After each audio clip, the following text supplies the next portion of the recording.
we are waiting for President Donald Trump to take action. 6 hours after the Senate passed the bill to release the Epstein files. After months of fighting over this story, blaming it on Democrats, claiming it's a hoax, Trump could, take any moment and sign it into law. Just release the damn files, period.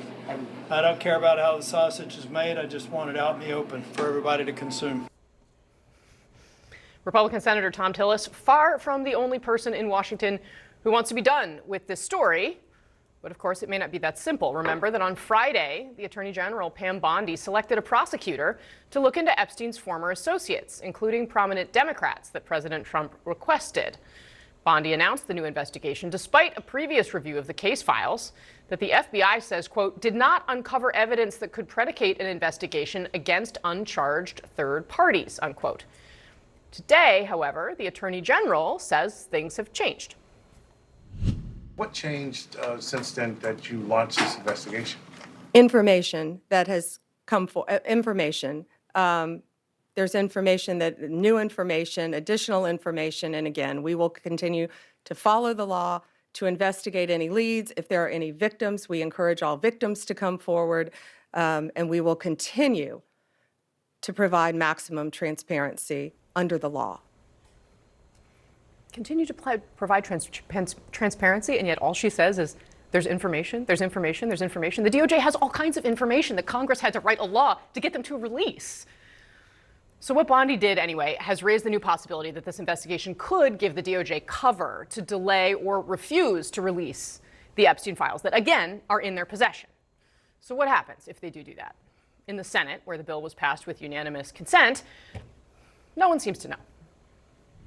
What's going to be the recourse if the Justice Department does not release these Epstein files? I hope that doesn't happen because that would, of course, defy the act of Congress and the stated intention of the president to release this information. I don't think they'll do that, Alex. I think I'd be really surprised if they tried that. I've been saying for a long time that I think that all the credible information that can be released should be released, and so that's where we're at. At the end of the day, it'll all come out because those investigations will be concluded at some point, and then the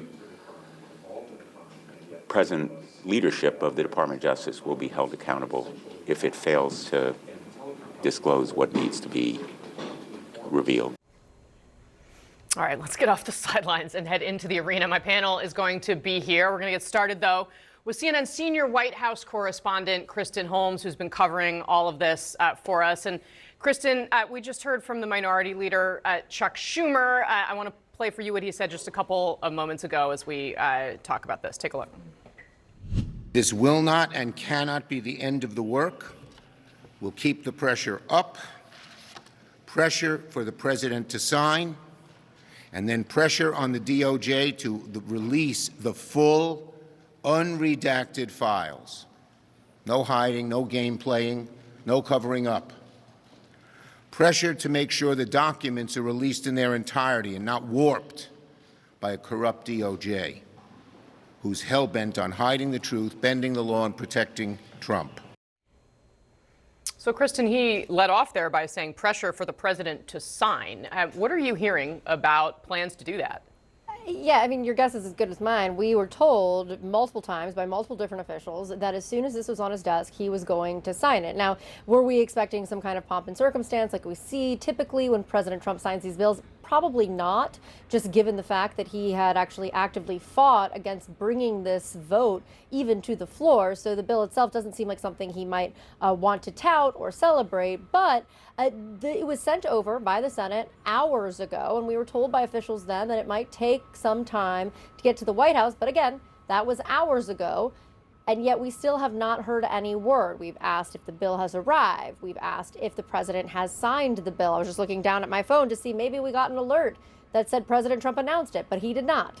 We are still waiting to have any information as to when he is going to sign this bill. And on top of that, additionally, there is still a big question as to once he does, what actually gets released and when. I know we've had a number of people bring up the fact that there's this ongoing investigation. Are they going to use that, the Department of Justice, to not release certain aspects or certain documents?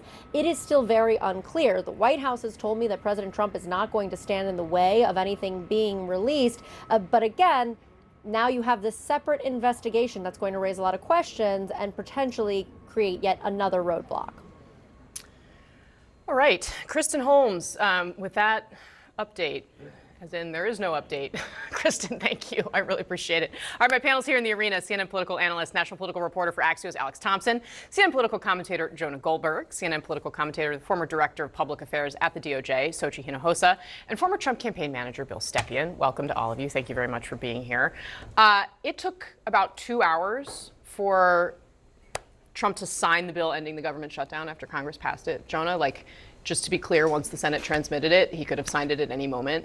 Do you think he's going to sign it? I think he's probably going to sign it. I can't believe we're asking that. That's where we're at. I was not expecting to come on the air at 4 and have this be the question.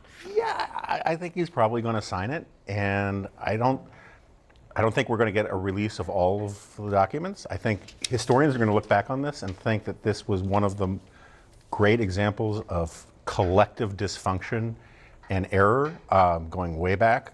And you should not release, in principle, you should not release raw investigatory files. There are lots of people who can be harmed by this. But this is sort of where we are. And I don't think even if they release everything, it will satisfy everybody, because this is now in the realm of conspiracy theories. It's not falsifiable. The lack of evidence will be seen of evidence that the conspiracy goes even further. We still have people making millions of dollars claiming that we didn't land on the moon and that Kennedy was assassinated by Muppets or something, right? This is never going to end.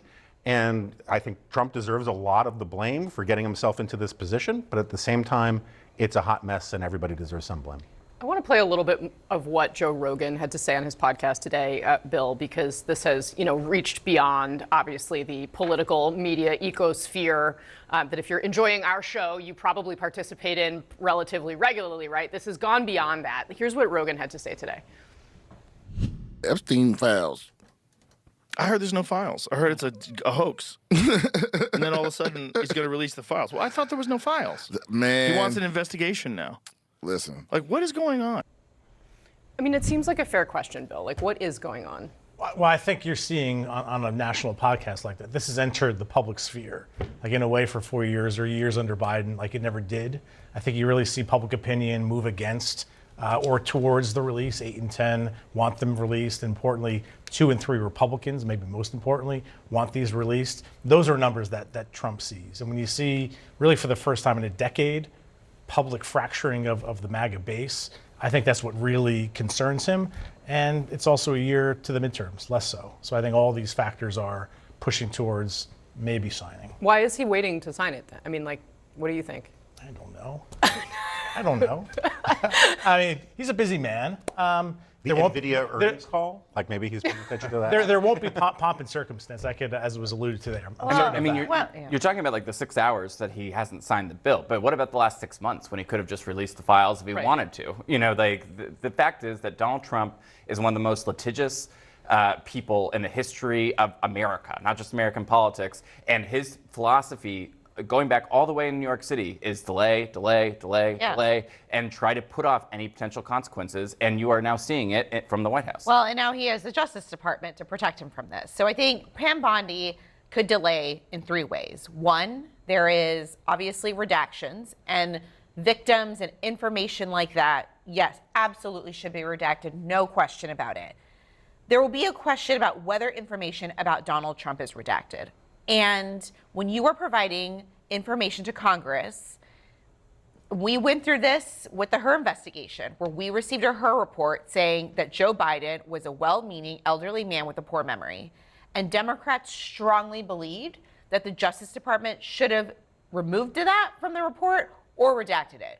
We felt that we would have to tell Congress, and also, we never considered it, but if that were to happen, that would not hold up within FOIA. You would be able to take that to court, and there's no reason why something like that would hold up. Just like if there's something bad in there about Donald Trump, that's not going to hold up within FOIA. So you're saying that the White House wanted that quote redacted or removed. The Department of Justice was under pressure to do it. They didn't do it. They sent it anyway Correct. because you didn't think it would stand up in court, Correct. among other things. Yeah, among other things. And we were never considering it anyway, but we would also have to tell Congress. Congress can also ask for the full files, non-redacted, in a SCIF, in a classified sort of briefing, so they can see everything. And that's something that DOJ will also have to consider. The two other pieces of this is the ongoing investigation part. The ongoing investigation is not of Donald Trump. The ongoing investigation that they called for is of Democrats. So if they're not going to release anything, it would be information about Democrats. It wouldn't protect Donald Trump. It wouldn't protect anyone else. And then I think the last option, which we should all consider, is what happens if Bondi just doesn't release everything? Like, she could selectively release something, and would that information get out through a whistleblower to FBI, or how that information would get out? And I think so. Those are the three ways that I think that we're not going to necessarily see anything, and Pam Bondi's going to find a way.